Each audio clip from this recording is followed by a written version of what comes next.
and away from integrity sometimes.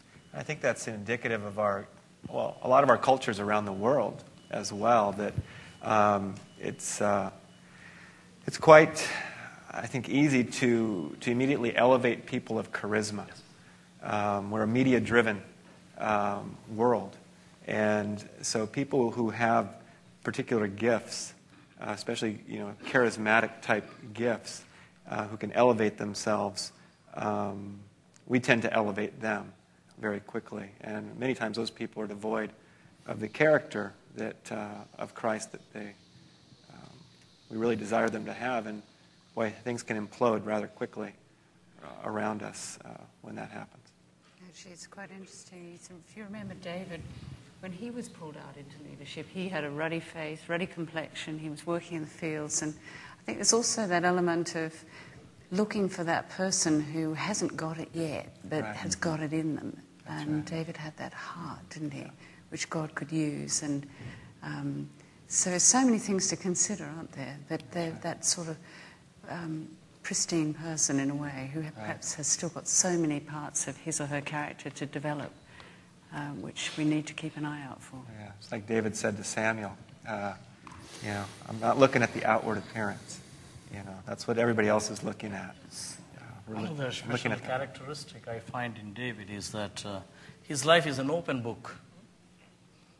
So many Psalms and the books of Samuel, Kings, and Chronicles, they all bring out his inner thoughts and inner desires and the things that he has done openly, the things that he has done secretly.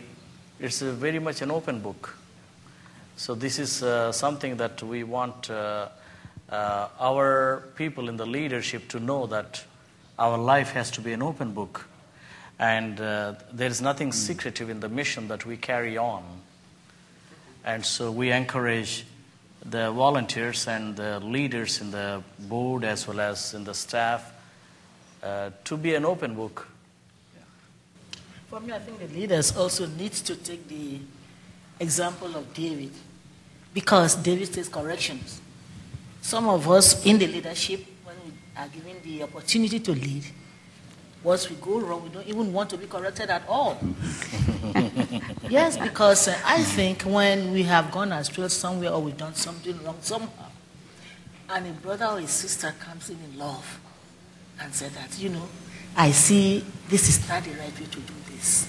We should be able to come out, like David said, thee and thee alone are rising, and done this even in their sight. So let us start all over. I think that's another charisma in David that I really admire. Humility and teachableness. Right? Yes. Yeah. Yes. Okay.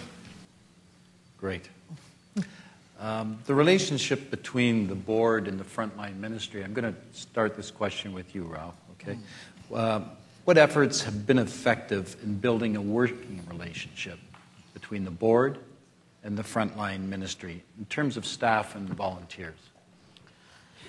Any member of the board or the staff or the volunteer will have a very good relationship when they have a common vision, when they have a common mission. And if they can understand the vision and the mission better. And so we in India insist that every board member, before he becomes a